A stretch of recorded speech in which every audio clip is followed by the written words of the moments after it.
Martin fra First Aid Red Liv, og det er dyreliv.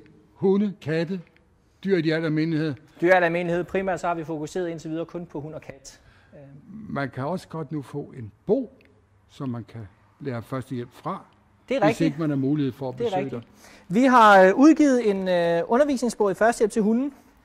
Vi har simpelthen haft fat i en australsk dyrlæge, som har givet os adgang til en masse materialer. Vi har været hos en dyrlæge herhjemme i Danmark, fået noget praktisk erfaring.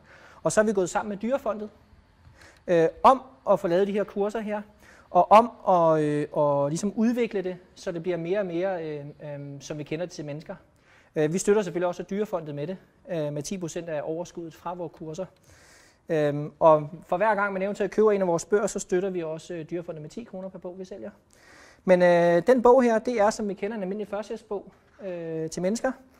Vi har simpelthen sat den op, så den følger fra start af med standsulykken. Den kører hele vejen igennem til livreddende førstehjælp, alarmering, almindelig førstehjælp og efterfølgende. Nøjagtigt som man kender det fra mennesker.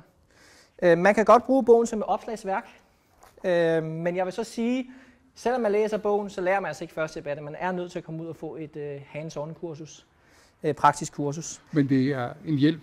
Det er en hjælp. Det er rigtig god hjælp, og når man eventuelt har taget et kursus, man får udleveret bogen på vores kurser, så kan man henholde sig til kurser, og så kan man bruge bogen og have den stående hjemme i sit skab ved sin førstehjælpstaske eller ved sin faldkasse, hvor man nu har til hunden. Hunden har ofte sit eget apotek derhjemme. Der står også rigtig meget om fødselshjælp i, for dem, der nu gerne vil have hvalpe på hunden. Og der står også rigtig meget om, hvordan du sikrer hunden, så ikke den bider dig, hvordan du sikrer den, så ikke også den gør skade på sig selv eller på andre.